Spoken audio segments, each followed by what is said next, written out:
நண்பர்களே, நான் ஏன் ஒரு காரியத்தை ஆர்வமாக தொடங்குகிறேன், பிறகு ஏன் பாதியிலேயே நிறுத்திவிடுகிறேன்? இந்த கேள்வி உங்கள் மனசாட்சியை உறுத்திக் கொண்டே இருக்கிறதா?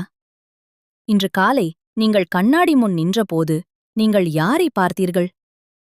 ஒரு வெற்றியாளரையா?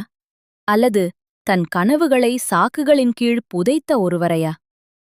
நீங்கள் தனியாக இல்லை. இந்த உலகத்தில் 97% மக்கள் சாக்குகளின் கிணற்றில்தான் வாழ்கிறார்கள்.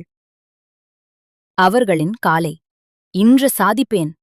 அவர்களின் மதியம் நேரமில்லை. அவர்களின் இரவு நாளை பார்த்துக் கொள்ளலாம். 3 வார்த்தைகள் அவர்களின் வாழ்க்கையை முடித்து விடுகிறது. நாளை பார்த்துக் கொள்ளலாம்.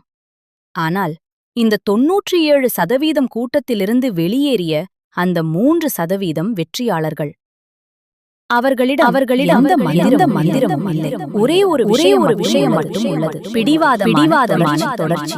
கன்சிஸ்டன்சி. ஒரு கிராமத்தில் ஒரு கைவினைஞர் மலையின் உச்சியில் கோயில் கட்டப் போவதாக சொன்னார். அனைவரும் சிரித்தனர். அவர் என்ன செய்தார் தெரியுமா? தினமும் சூரிய உதயத்திற்கு முன் ஒரு கல்லை எடுத்துச் சென்றார். ஒரு மாதம் 30 கற்கள். மக்கள் சிரித்தனர்.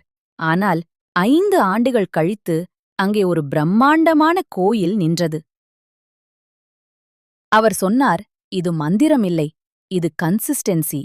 வெற்றி என்பது ஒரே நாளில் நடக்கும் அதிசயம் அல்ல. அது ஆயிரக்கணக்கான அடிகளின் விளைவு. உங்கள் வாழ்க்கையை மாற்றப் போகும் தீப்பொறி இன்று ஆரம்பிக்கிறது. நீங்கள் சோம்பேறி இல்லை. உங்கள் மூளை காப்பாற்றுகிறது. அது ஒரு சிறை. நீங்கள் வளர முயற்சிக்கும் உங்கள் மூளை சொல்லும், இப்போது சரியான நேரமில்லை. நாளை பார்க்கலாம். இன்று ஓய்வு. இவை எல்லாம் பொய்கள்.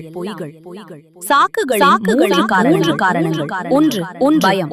2 தெளிவின்மை. 3 உடனடி இன்பம். ஆர்வம் ஒரு தீப்பொறி மட்டும். ஒழுக்கம் ஒரு தீ. Motivation temporary permanent. இன்று ஒரு முடிவு எடு. நான் நாளைக்கு இல்லை, இன்று ஆரம்பிக்கிறேன். ஒரு நாள் ஒரு செயல் ஒரு மாற்றம். இந்த வீடியோ உங்களுக்கு உணர்வு கொடுத்து லைக் பண்ணுங்க, ஷேர் பண்ணுங்க. மேலும் இது போன்ற பவர்ஃபுல் வீடியோஸ் மேனிஃபெஸ்ட் தமிழ் சேனலை சப்ஸ்கிரைப் பண்ணுங்க.